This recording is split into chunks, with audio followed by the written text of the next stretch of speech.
দীর্ঘ 9 মাস ধরে এভাবেই মই বেয়ে কিংবা গাছ বেয়ে বাড়ির ভেতর আসা যাওয়া করতে হচ্ছে বিধবা শামসুন নাহার ও তার পরিবারকে। কারণ বাড়ির চারপাশে বেড়া দিয়ে তাদের চলাফেরার স্বাভাবিক রাস্তা বন্ধ করে দিয়েছে প্রভাবশালীরা। শুধু তাই নয়, এই বসতভিটা ছেড়ে চলে যেতে শারীরিক ও মানসিক নির্যাতনও চালানো হচ্ছে, এমন অভিযোগও করেছে ভুক্তভোগী এই পরিবার। শেখ হাসিনা পদত্যাগ করলো 6 তারিখে, দেশে গন্ডগোল, আর 7 তারিখে আমার মারধর করে আমার বাড়ির চতুর্থে বেড়া দিয়া আমি আজ 9 মাস যাবৎ ময়দা উঠানামা করি। আমার রাস্তাঘাট বন্ধ, কর্মস্থল বন্ধ, পেটে ভাত, পরনে কাপড় আমার নাই, আমার ছেলের কর্ম নাই, সবকিছু আমার বন্ধ করে দিয়েছে তারা।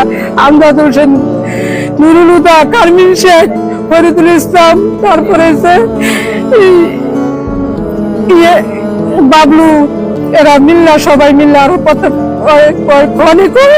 ফোনে কর তারা ম্যাজিস্ট্রেট, ফোনে কর সচিব, ফোনে কর তারা বিএনপির বড় নেতা।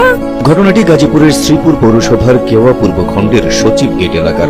2005 সালে 3.5% জমি ক্রয় করেছিলেন বিধবা শামসুন নাহারের প্রয়াত স্বামী আমিরুল ইসলাম। সে জমির দাম আজ কোটি টাকা। ভুক্তভোগীরা বলছেন, 2024 সালে সরকার পতনের পরপরই কোটি টাকার এই জমি দখল করতেই উঠে পড়ে লেগেছে প্রভাবশালীরা। মিথ্যে মামলা দিয়ে হয়রানি করছে পরিবারটিকে।